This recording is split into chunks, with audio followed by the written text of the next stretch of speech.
U92, your number one for hip hop is Dre Rocka, and I got a very special guest on the phone, a fashion lover, a model, an entrepreneur, a skateboarding badass, Victoria Skate Moss Taylor. How you doing today? I'm so good. How are you? Maintaining. Now, I reached out to your management, and I was like, I'm gonna just pray. I'm just gonna pray that I get an answer back because you're a very interesting woman to me. So what did you think when your management said, "Hey, we got this radio station, this hip hop radio station from Salt Lake City, Utah, that wants to talk with you"? What was running through your mind? But first of all, how wild that it's from Utah and it's the station that I grew up listening to. My dad listens to it. It's just crazy to me because that's where I'm from. So it really brought like the very homey vibe to me. And I was so stoked. I didn't even question it for a second. I was like, let's do it. Let's go. I'm ready. Let's do it ASAP. So yeah. That's dope that your whole family listens to the station. You know, I was like that as well. You know, growing up in Salt Lake, I went to Cottonwood High myself. And as a dream for me, I was like, man, I want to be on the radio. I always wanted to be on radio. And then my dream came true in my home state. And so I know that feeling about growing up with this station and what it means to people. But where did you come from in Utah? What city did you come from? Well, the general thing to say is I'm from Salt Lake City, Utah, but I've always grown up in Draper, Oh, Utah. really? Oh, okay. That's what's Okay. up. Anytime I would listen to your interviews and I would see you talk about it, and you always say Salt Lake. And I think that is kind of the generic thing to tell people, because you tell somebody outside of Utah, they don't know what Draper is. No, no, exactly. That's why you just say Salt Lake, but Salt Lake's a vibe too. I lived there when I was graduating from high school and went to college for a little bit down there. But now when I visit, I just go to the Draper area. So, Well, a lot of things have changed in Salt Lake since you left. It's a lot different. I guarantee you it'd be like, oh, wow. I just cannot believe all these buildings that are being built. Like when I grew up there, the mountains were empty. We would dirt bike everywhere. We were like little hood rats running around playing in the dirt. And now it's just building, house, and like a million more people. And it's so crazy to me. I think it's cool whenever I see somebody doing things like you, whether if it's your modeling and skateboarding, obviously taking over the internet with your skate videos, and then now like the new headwear, right? And I see you already wearing it right now. I need one. I need to like order me one because I need to get rid of the fitted and get me a Skate Moss headwear. I have beanies and hats and like 2 trucker hats right now. And then we have more exciting things to come. But yeah, this one's my favorite one. And this one actually sold out way quick. So I'm really happy about it. Where did this come from? What made you want to, because you've always modeled somebody else's clothes, right? And did that. But now you're like, hey, I want to get into this thing too. What made you want to get into it? See, when I was little, around 8 or 9, I always knew I wanted to do something in fashion. And I always told people growing up, they're like, what do you want to be? What do you want to be? And I either said a fashion stylist or a fashion designer. And then I even had friends be like, you're not going to go to California and do that. And I was like, yes, I am. And now I'm here. And I went to fashion college here, did all that. I didn't really know how to get into what I'm in now. And honestly, it's all connections. It's all networking, all this and that. So I was known in skateboarding as the beanie girl. And so it just made sense to just start and get my little foot in the door with headwear. And I'm very happy with how it's gotten, like how far it's gotten, and all the like moms and stuff that I'm seeing wear my hats. I'm like, it's just crazy to me, just the different demographics and all this stuff. So definitely all networking and connecting, and my management has helped so much, and I'm just so grateful for it. I think it's dope when you say that people were like, you're not going to do it, right? There was people telling you that this was not going to happen, and you shut them up real quick, right? I remember one of them being a male, and he's married now and this and that, but I just remember he's like, you're not going to go to LA and go to school. And I was like, watch me. Do we not have fashion schools out here? Do we not have that kind of stuff in Utah? What made you want to go to California to do that? Was there a specific school that you heard about that you were like, I want to go there? Well, the way I grew up, it's just, I didn't fit in with what was taught or what is normally it's just like a generic thing. Like you get married or you get a boring like 9 to 5 job. And I was like, that's so not for me. Like I have such a crazy mind and such an out of the box spirit and personality that I just felt kind of trapped growing up where I was. And I knew I needed to get out of Utah. So it was between California or New York. And so I applied to both fashion schools, which we don't have in Utah. I'm sure like the U, and like I know BYU has like a fashion thing that you can take through them, but not an actual school just specializing in all forms of fashion. And I just applied to both schools and I got into California first. And as soon as I saw that letter, I was like, I gotta go now. Like I had to get out of there. That's so beautiful. I love that. What did your family think about that? Being this bigger than life personality, not fitting in, and it sounds like in your community. What did your family think about you actually making that move and pursuing your dreams? My mom was always for it because my mom's super into fashion as well. She's the one that would take me on these New York trips when I was young, and that's what kind of sparked everything for me. My dad, it took a lot more for him to jump on board. I would actually say that my dad didn't jump on board with what I was doing up until maybe a year and a half ago. Wow. Especially with skateboarding, he was not for it. He just thought that that was, whatever, you're distracting yourself. Because our parents grew up, or at least mine, they grew up so old school. My dad's like, you got to go to college, you got to get a 9 to 5, like a full salary based job. And I was like, no, like I want to be my own boss. I've always said that for years. I want to be my own boss.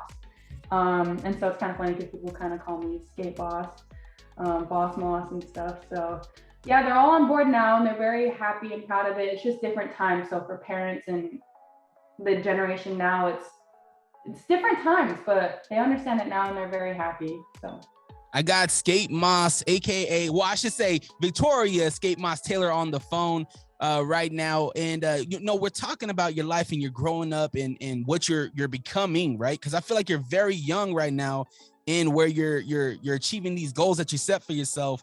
Where did you get this creativity from? Where did you get the larger than life personality? Is there inspiration that kind of came to you? I've always just been inspired by running around outdoors. Like I said earlier, I'm always outdoors. I love the nature. I love just running around, and kids are a big inspiration to me. Like I will always say my true self stays and will always be at age 4. And that's just kind of what I go off of with skateboarding, the energy, your relationships with friends, family, and like creativity. Just put all your energy as you would when you were 4 years old and don't worry about the outcome of it. And everything has turned out great for me so far when I have that attitude. What are some of the big challenges that you have being in this industry of skate, this industry of fashion, the modeling? What is the biggest challenge that you deal with? The biggest challenge, like if I would have been asked that question a couple years ago, I would have said the biggest challenge is to be accepted. But I don't look at that as a challenge anymore because I don't need anybody to accept me. I just need myself to accept me. And I've done that work and I'm here right now, proudly happy, but it's a very male dominated industry. And that's where I get the most heat, is just from males in skateboarding saying, I'm not, just all these negative things from, I have no talent, I don't know how to skate, I'm just doing it for attention, this and that. But I take that as fuel now and I push out new things all the time. And I'm getting other people, like I said earlier, moms and kids that are telling me that I bring them to tears because I've gotten them to go back to skateboarding. And that it's just, my motto is to just have fun with everything. And if you're not having fun, you're not doing it right. That's big. I love that. I think that sometimes we lose ourselves because we have so much demand, right? You're a highly demand person. Your attention, your time, and so I feel like sometimes when we get to that stage in our life, we lose that 4-year-old, right? Sometimes we do, but I love to see that you're still holding on to that love and that genuine compassion and person that I'm seeing right now. That's awesome. Thank you. Yeah, that's what I tell everybody. Do you remember who you were at 4 years old? And they're like, yeah. And like, I can just see everything flush through their body. And I'm like, go find that person again and everything will be okay. So now, when you're chasing your dreams and your goals, obviously there's people that see you do this stuff as well, right? In this industry of Hollywood, right? How do you keep that stuff away, right? How do you not get those things influencing you in your decisions? Telling you should go this way, but you're like, nah, I'm gonna stay true to this and I'm gonna keep going this way. I think I've just learned that through experience. If I try to do something the way that someone tells me how it's already been done, it doesn't seem to work out for me. So when I do something that I haven't done and I know to my gut to be true, and to just follow that and to stay in my own lane and push out what I know is good, create like design wise, or when it comes to skateboarding, it's always worked out better for me. And I realized that it's better for people to call you a weirdo and to say you're gonna fail or are you sure? I've realized that that's the way to go versus the other side where it's like, yeah, come do this, do this, do this. Like that's already been done. So that might not work out for me. Why don't I try something that hasn't been done and see how that's gonna work out for me? And if that makes any sense, that's the route that I usually try to go. At least with skateboarding, I've been very successful with it by not listening to people and the males that have been there for years and years and years, and they try to give me advice with my brand and how things will sell better. And I'm like, I appreciate your advice, but I'm gonna hang tight over here and do it my way. I'm gonna keep doing me and see how far it goes. Because there's not a lot of female brand owners in the skating community, and I just want to be there for everybody. You know, I want to include everybody. I want it to be a community, not just a headwear brand. I want to bring everyone together and show what it's like to actually be a loving and fun community and not exclude other people. That's so dope. I think when you said people look at you when you're skating that you're just doing it for attention, and it blows my mind that anybody would have that thought, because I see videos of you like trying a trick and you fall, but then you get back up, right? Like if somebody's just doing it for attention and they're hurting, like you get hurt when you fall. It's not, yeah. Like, and I'm assuming that like being a model, like and a skateboarder, you kind of have to keep, you know, I mean, this thing nice, and bruises and cuts kind of not a thing, right? But when I hear that you say that people that you're only doing it for attention, it blows my mind, because somebody that's only doing it for attention wouldn't get back up and do it again. No, I just think it's so rude to comment on someone that you don't know and what they're physically going through or mentally going through.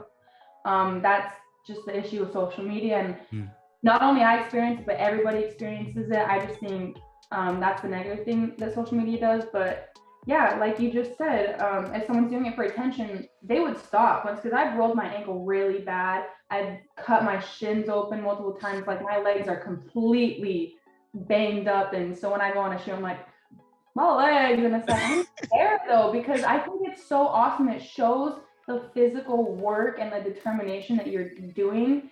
Skateboarding is so hard. You will not just go out and land a kickflip the first time. And that's why I love it so much, is because you're not only testing your own skills, but you're learning how to like understand your mind and your mental, and it's all patience, and you're really working with yourself and teaching yourself day by day to have patience and to build up that memory muscle, or your muscle memory.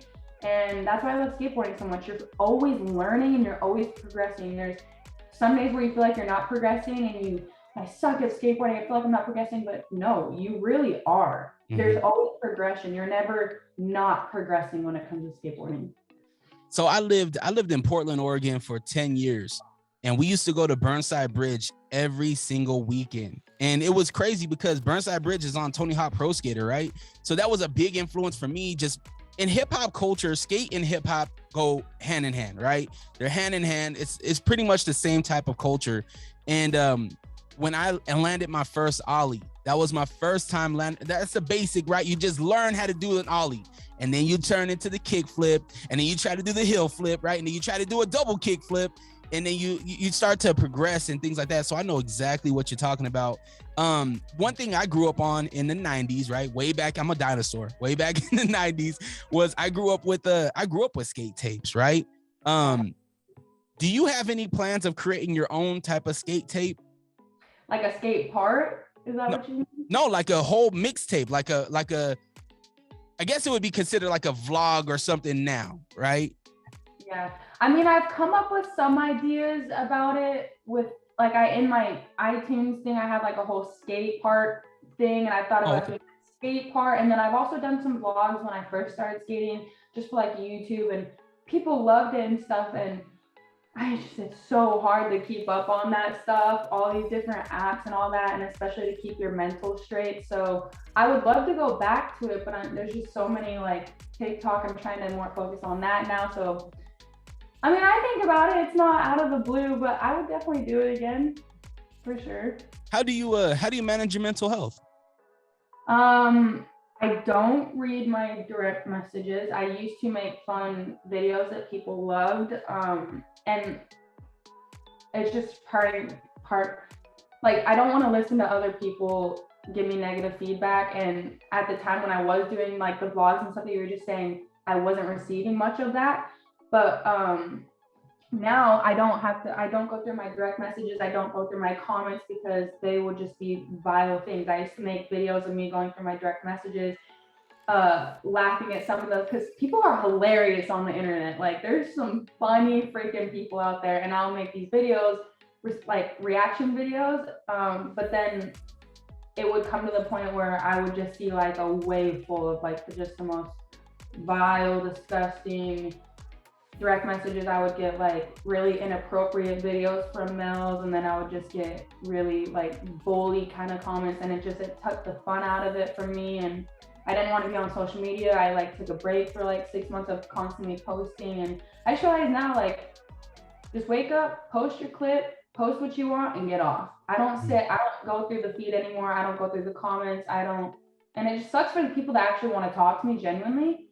But I can't do it. I don't want to take my mind there. You know what the sad thing about that is that these people don't even know you, and they might not even be real people. They might just be a like a bot type of thing, right? It's a really sad thing where it ruins it for a lot of people that truly want to support you and truly want to give you some positive feedback, right? It just sucks because, I mean, you're not the only person that goes through that, right? Like, there's somebody going through bullying in the school right now over social media. What advice would you give that little boy or girl that's going through something that's similar that you went through? I would tell them that hurt people, and to always remember that the person that's hurting you is just as hurt, and that's their way of coping with it. That doesn't make it okay, but to just solely focus on yourself, because that person obviously doesn't love them and they aren't happy in their life.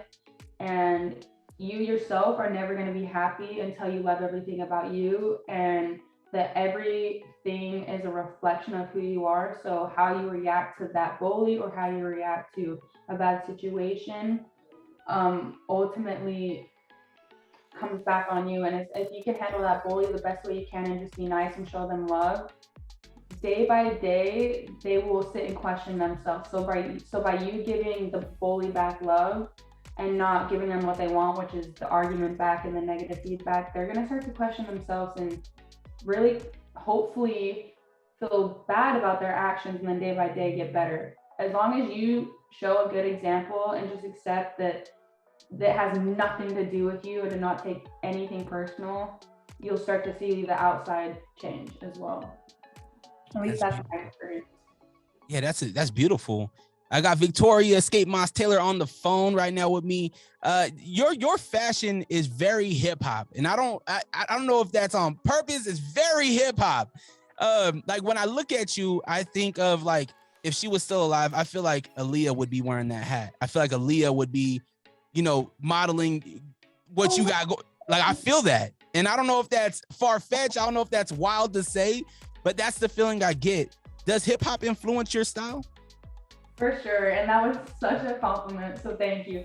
I love Lil Kim. Like, I love that whole like era, and for me, I skate better when I feel and look good to myself. So, and that means not wearing like a tiny tank top, so when I fall I don't get cut up everywhere. Like, just the bagginess makes me feel like I'm flowing in the air better or something, or just more steezy. And when you feel good, you skate good. When you look good, you skate good. It's I love hip hop. I grew up with it. I love everything about it.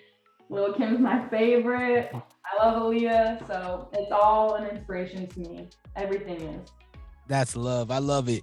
Where can we get the hats? Where's the website where we can find more information about where to get these hats? Skatemoss.la. I'll have my whole roster of hats up there. All the fun styles, except for this one. Yeah, because it's sold out. And low key, like you wore the one that I would buy. Like that's so fresh. Thank you. It's like the Rubik's Cube pattern. So it's okay. We got new ones to come. We got a lot more fun stuff coming. So we have that to look forward to. That's awesome. Well, I do appreciate your time, Victoria. Anytime that you're in Utah and you want to come by the station, you want to come do the show with me, feel free. That would be dope. I think it'll be cool. Like the Skate Moss take over. Thank you. I appreciate that. I'm gonna take you up on that. Something, an idea that I've always had, and I'm gonna pitch it to my program director is because I grew up in Glendale. And we have a skate park in Glendale. It used to be a swimming pool, but now it's a skate park. And I've always wanted to go back to my neighborhood and put on like a skate heat, right? Where we bring the DJs, we have a good time, you know what I mean? Give out food and whatnot. So whenever I do that, I would love for you to stop by, say what's up. I mean, kiss some babies. Yeah. Shake some hands. Yes. Sounds like a great time. Awesome. Well, I don't want to take too much more of your time. What is the socials? Where can we follow you? Where can we follow this journey? You can follow the journey on my Instagram, which is just Skate Moss, Moss with 2 S's. I'm on TikTok. It's Skate Moss as well. I do have a Twitter, just Victoria_Taylor, BICC_Taylor. But I'm on TikTok and Instagram, so that's probably the best way to follow my journey. Perfect. What's your dad's name? Because I want to shout him out. Richard. Shout out to Richard, man. For birthing me. Yeah, exactly. Yeah. Well, Victoria, man, I really appreciate your time, and I hope you have a great rest of your day. Thank you for having me. I really appreciate it, and I hope you do too.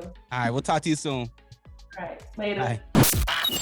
You asked us, and we heard you. U92 proudly presents the return of U92 Summer Jam. Friday, June 17th at Rio Tinto Stadium, starring... Yo, it's good. This is Russ.